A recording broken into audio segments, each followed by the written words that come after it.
Hi everyone, welcome back to my channel and thank you for coming back if you're a returning subscriber.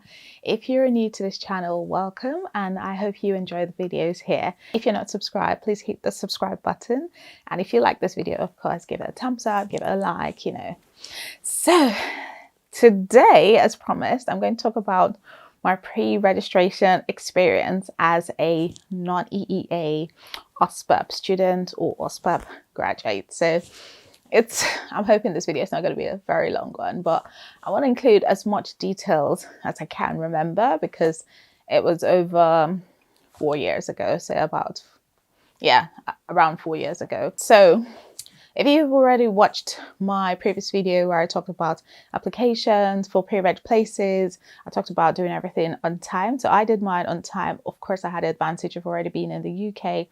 And of course, they had a different system and, just different things. But anyway, I did apply early. And I always knew from the beginning that I only wanted to work in hospital. So even when I was in Nigeria, I only worked in a hospital. I think I worked in community for placements and things like that. But I just knew the community pharmacy was just not for me. So I was aiming for hospital from the very get-go, from the beginning. So once the places opened, or the application portal opened, I applied.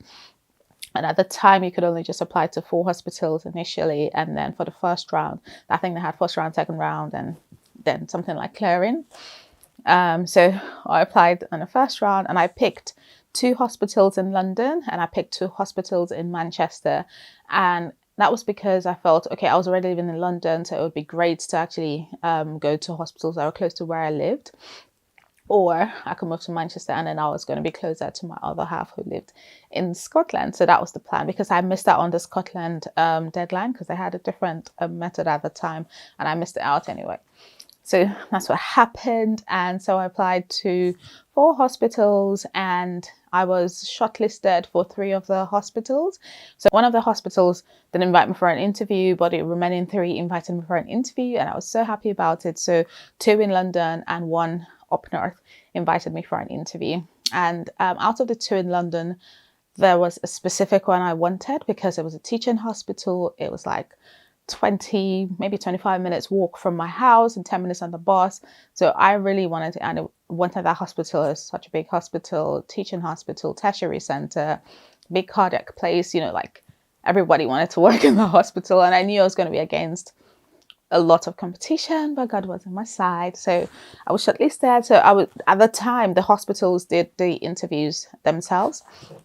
So I had my interview dates and my plan was, since I hadn't been to any of the pre-reg interviews before, I would just go to one and then use that experience to then do the other ones and everything.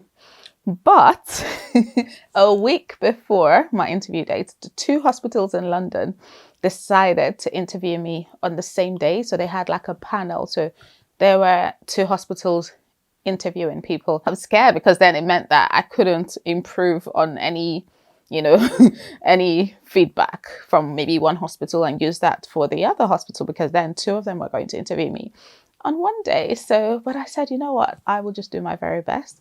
So I went in and I did my best, prayed to God, and then left. And then I think that same day or maybe the next day, I was called with an offer from the hospital I wanted, the teaching hospital, everything. I could not believe it. I was so happy. And of course, once you accept, then all the other offers that you have, or they just fall off. So that's what happened. So I got the hospital I wanted. I was so grateful to God, very happy because I knew I was going to get really good training from that hospital. So the hospital is in Southwest London and we had 11 other pre-regs, so 12. So we were 12 pre-regs. And it was, as I said, it was very competitive to get in, even though they were taking 12 people, because it was a massive hospital. So it's an NHS trust. So when you come into the UK, you'll find out there are different kinds of NHS hospitals. There are foundation trusts, and that one was a foundation trust and also a university hospital and also obviously a teaching hospital and a big tertiary center. So they had a lot of specialties that I wanted to make sure that at least I would rotate through. So that's what happened. And we're 12 pre-regs plus me, so 12. and we were an amazing team. So I think on the first day we did that induction, so a corporate induction. You do a lot of like tests, so you do medicals, you do like references, there's so many things you do. And obviously you would have to apply for pre-reg to the GPHC and all kind of stuff. And then you sign a learning contract, and then you get your tutor. So I had a tutor. We then went on to the pharmacy department, which was massive. So at the time there were over 200 pharmacy staff. So that included pharmacists, that included pharmacy technicians, and that also included, I think, pharmacy support workers. So it was a really big team, and it was a very cohesive team. They were just really close to each other. It was nice, you know, like there's no working place that's perfect, but it was a really good one. So the first week, you know, we just familiarized ourselves with, you know, being pre-regs, knowing the department. We met each other immediately. We just went on a WhatsApp group. So we formed this WhatsApp group, and that was where we just shared a lot of information. It was just so much easier. But I don't think there was any other OSPAP student. I was the only OSPAP student in my set, which is good.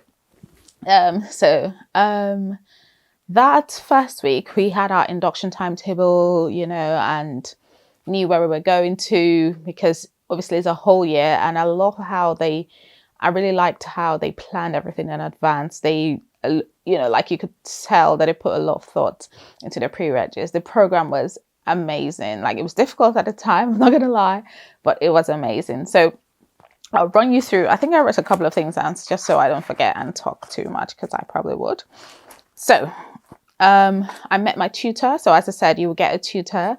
And, you know, generally it depends on the personality of the person. But my tutor was amazing. It was a lady, and she was just so good. Like we met very frequently. So you can meet your tutor, I think it's like every month, or, you know, however often you want. And we met every 2 weeks. But it just meant that even if I ran into her on the wards or anything, if I had any issues whatsoever, I'll text her, or I'll go to her ward and have a chat with her. Like there was just she was just always there for me, honestly. And she was heavily invested in ensuring that I passed my exam. So she was just honestly like, if everyone had my tutor, I feel like they would have passed. Everyone loved my tutor. She was amazing.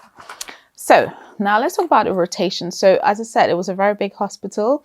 So, and it still is a big hospital. So they had so many specialties. So under the medicine rotation, there was gastro, there was liver, there was also renal, and then there was surgery. Under that, you had there was also, I think, under surgery there was, you know, major surgeries. There was orthopedic surgery. There were elective surgeries. There were also gastro surgeries as well. And then we had cardiac. Cardiac was amazing. I really loved it.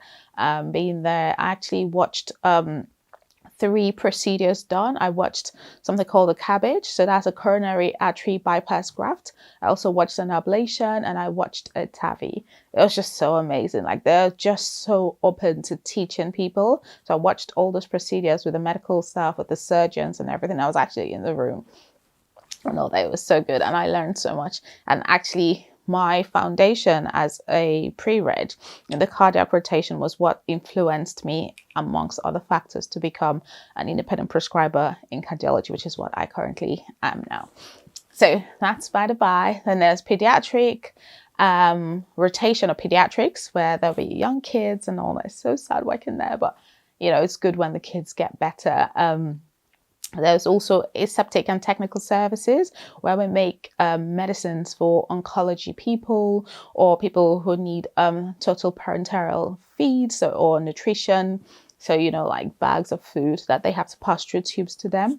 So there, it was made in the hospital. We also had inpatient. Obviously, that's when we learned how to do dispensing, labeling, anything that just involved, you know, inpatient services.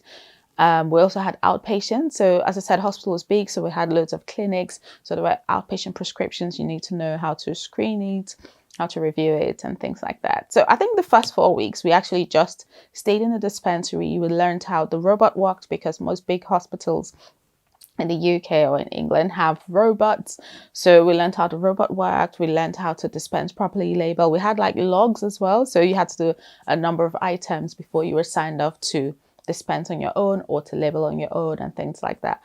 Obviously, I think most people always think pharmacists are you know, based in the dispensary. Some pharmacists are based there, but not all pharmacists. Most clinical pharmacists actually based on the ward. But I'm going to do a different video talking about what a clinical or a hospital pharmacist does, and that will be completely in another video. But anyway, I did that rotation. Also did a HIV rotation, which is amazing. As I said, it was a big hospital. I know I've repeated that, but they had so many specialties there. So there was a sexual health clinic and also the HIV clinic as well, which was very, very interesting to work in. It was also, have I said surgery? There was acute medicine, which was also really good because we had to go on a post-take ward round with the consultant, and you just saw how, you know, the whole flow of patients came in from, you know, where they come in from emergency, how to go to acute medicine, how they then go upwards or downwards, either to the wards or out, you know, they're discharged back. We also, what other rotations did I do? Like, it's been such a while. Let me look at my book. Oh, we also did a rotation in community pharmacy. So I had 2 weeks where I worked in a community pharmacy, and I think someone from community pharmacy then came to a hospital to, you know, they did like a little swap. And it was really nice. I actually enjoyed working there. I could not believe how long people could stand on their feet because, you know, in community hospital, except you're a manager or something, most times you're on your feet, and that is crazy. So I did, but I did enjoy it because the experience I got there helped me when I started locuming. So I'll talk about that probably in another video, how you can locum in community hospital, pharmacy rather. I also did a rotation in a community hospital, which was really good. It was like a rehab and an elderly care ward, which was good because it just gave you that breadth of experience. And we also had another rotation in the prisons. Yes, exciting times in a male prison. It was crazy. You know, I learned about addiction, about methadone. It was just really good. I enjoyed that rotation. And it was neurology. Have I said that? We also did antibiotics. We did governance, audits, like so much stuff. There's so many rotations and they were all amazing. In fact, and you wouldn't believe it, even as a pharmacist now, the learning that I got from my pre-reg, I still apply it today. Like I have all my books and whatever, like, you know, and all the training material that I had during that time because there were good information and the entire hospital just did so much for the pre-regs then. Okay, so every Wednesday we had something called a teaching session. So half day on Wednesday we had senior pharmacists or specialist pharmacists teach us specific areas. So for example, we could have one Wednesday where they taught us about renal medicines and what to look up for if a patient has, you know, acute kidney injury, or they have a chronic kidney failure, you know, just different things like that. Or it was maybe a session on liver, what to look out for, gastro, cardiac. Some of the sessions we had calculation tests. I will talk about all of that in the passing the exam video, which I will do. So I had calculation tests, and then I think halfway we then started doing mock exams, which the team or the tutors arranged for us, and it was so good. Like it really helped. What else did we have? We just had different teaching sessions. I think sometimes we presented, maybe, I don't know, I can't remember now, but it was really good, like every Wednesday half day.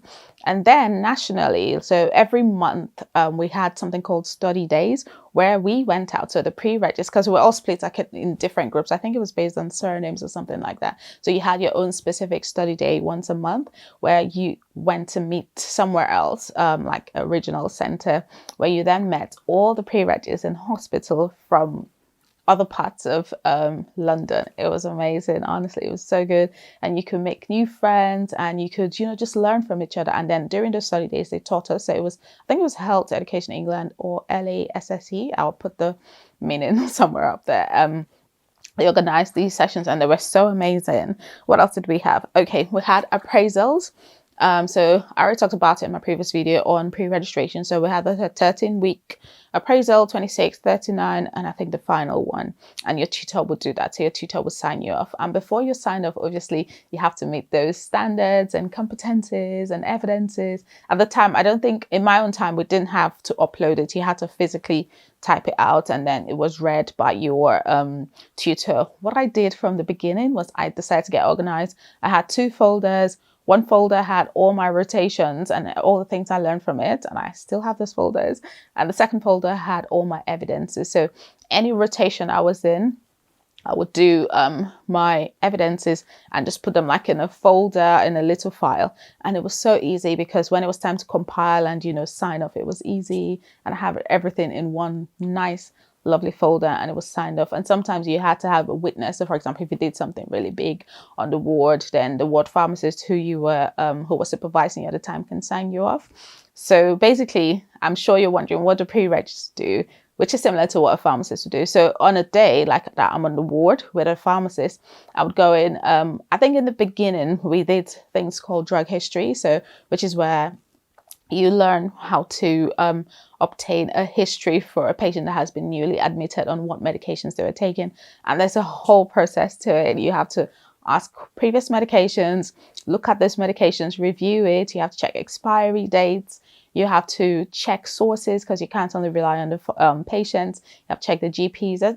It's a whole process. So you have to be signed off on drug history, and all pharmacists need to know how to do a drug history. And then there was a second part, which is medicine reconciliation, where you're looking at medicines that have been prescribed, medicines that come from home with, and current medicines that have been prescribed on this admission. And then you're looking at interactions as well. And you're doing everything under the supervision of a pharmacist, obviously. And then you're learning how to order things. You're learning how to use the computer systems. There's so much to learn. Like, I could see why pre-reg is a whole year, because there's so much to learn. And then you're learning to apply that clinical knowledge that you've learned in school. In theory, you're learning how to speak with doctors. You're attending multidisciplinary meetings with other members of the team on the ward, nurses, doctors, consultants. You're learning how to document things. You're writing in notes and, making interventions. So basically, that's just all you're learning. And not all. That is really a lot that you're doing, because that's what you will do when you become a pharmacist. And most of the pharmacists that I was under or who supervised me, they were so amazing. They taught me really well. Most of them allowed me to do stuff because, you learn better when you do stuff. And that's, it was really exciting. Like, I had some pharmacists that were just so amazing. Obviously, not everyone can be nice, but I want to say like 90% of the pharmacists there, they were just amazing. They just wanted everyone to pass. And I don't know if I've mentioned before, because it was a big teaching hospital, they've had a track record of 100% pass rate, meaning all of their pre-regs passed first time. So you really don't want to be the person that makes them get 98% or however much percentage and everything, because they invest a lot in us. Okay. What else? They would also give you specific logs. I already mentioned there were dispensing logs. There were labeling logs. So you had to complete like however many items, maybe 300, 400. I can't remember how many items you had to do. And without errors, if you make a mistake, you have an extra 100 to do. So we all did that, labeling, dispensing. And I think towards the end of the pre-reg, we then had check-in logs. So that's where we did the final checks, and we did that. We also learned how to screen prescriptions and review. So things like when a prescription comes, how to do legal checks, how to check their bloods, how to check, the doses appropriate, questions to ask patients. It's a lot.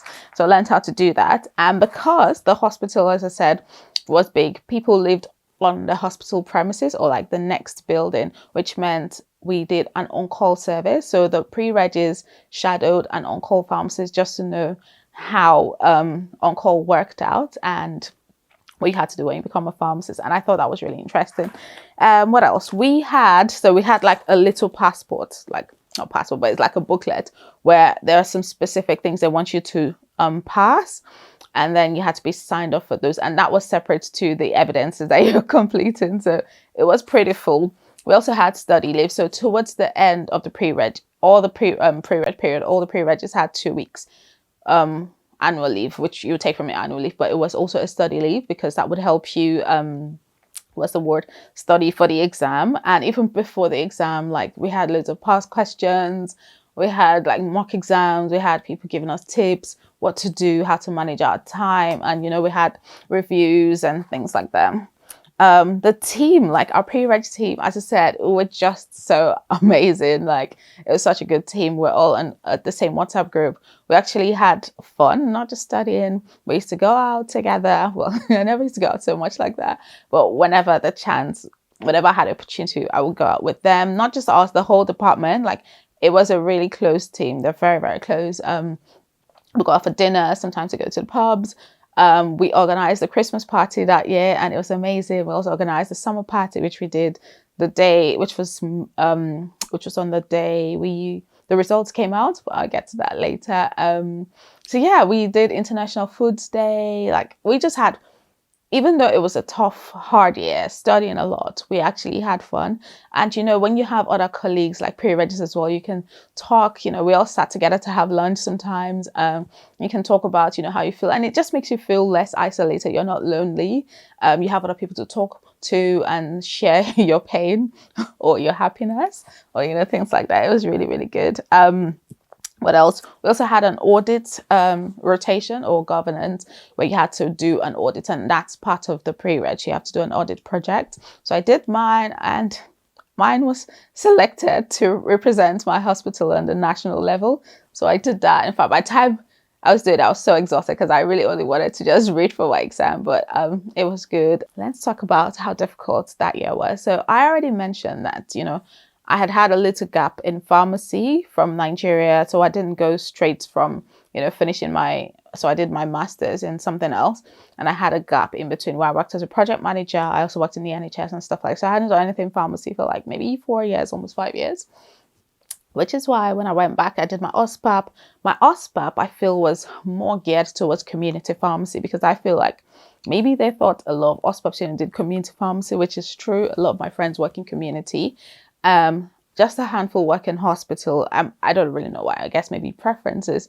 So my OSPAP was mainly community like focused. I feel it was really interesting. I enjoyed it. But when it was time for my pre-reg, there were so many things that I didn't know, and I read a lot. I'll discuss these things in the passing the exam and what I did. So in the beginning, I was struggling a lot with the calculation tests.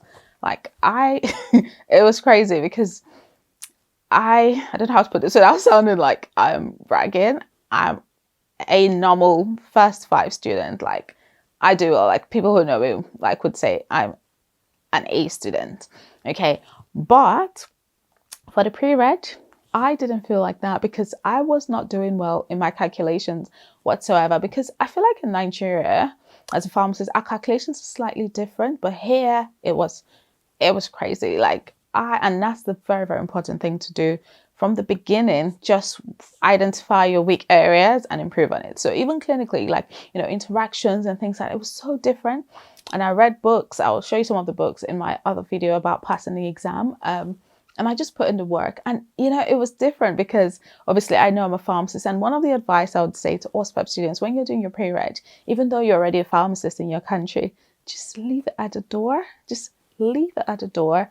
Have an open mind and be prepared to learn. Like, I was older than almost everyone on my pre-reg team, but I didn't make it feel that way. Like, I was just happy to be with them, you know. Like, I just put everything away and make sure you pass your pre-reg exam. And anything else, if you want to pick it up later, that's fine. Because imagine if you go in and you're like bragging, or you're feeling too big to do any kind of thing, and then God forbid you now failed your pre-reg exam, and they'll say, well, isn't that a shame? Because if you're a pharmacist in your country and then you're failing the pre-reg exam, it just seems a bit weird. So just be calm. It's not going to be an easy year, because, you know, there's so many changes that would happen. You know, when you're doing your OSPAP, you might not notice these changes because you're with your friends and your colleagues, but then you're then working somewhere. You might be older than some people who are your managers. You might, you know, have been even a pharmacist longer than they were from your own country. You know, those kind of things. Just put it aside, have an open mind, be humble, learn a lot, identify any opportunity you can to learn, and don't be ashamed to say that, you know, you don't know a specific thing. It's not a sin. Like, just do that. And that's exactly what I did. It was hard in the beginning, but later, when you know your aim is to pass the exam. That's it. Like, you're going to be fine. So yeah, that's pretty much my experience. It was really good. I enjoyed my pre-reg a whole lot. I made amazing friends even till now, and it was good. And we all passed, 100% pass rate. I think my next video will be talking about how I revised for the pre-reg exam, especially as an OSPAP student, what I did in the beginning, how I practiced, you know. And obviously my pre-reg place was amazing. They really were so good. So that's one of the things that obviously will contribute to helping you pass your exam. So that's pretty much it. I hope this was not a long video, and I hope it was useful. Ask me any questions in the comment box below, and I will obviously get time to answer them. So thank you so much for watching, and I'll see you in my next video. Bye bye.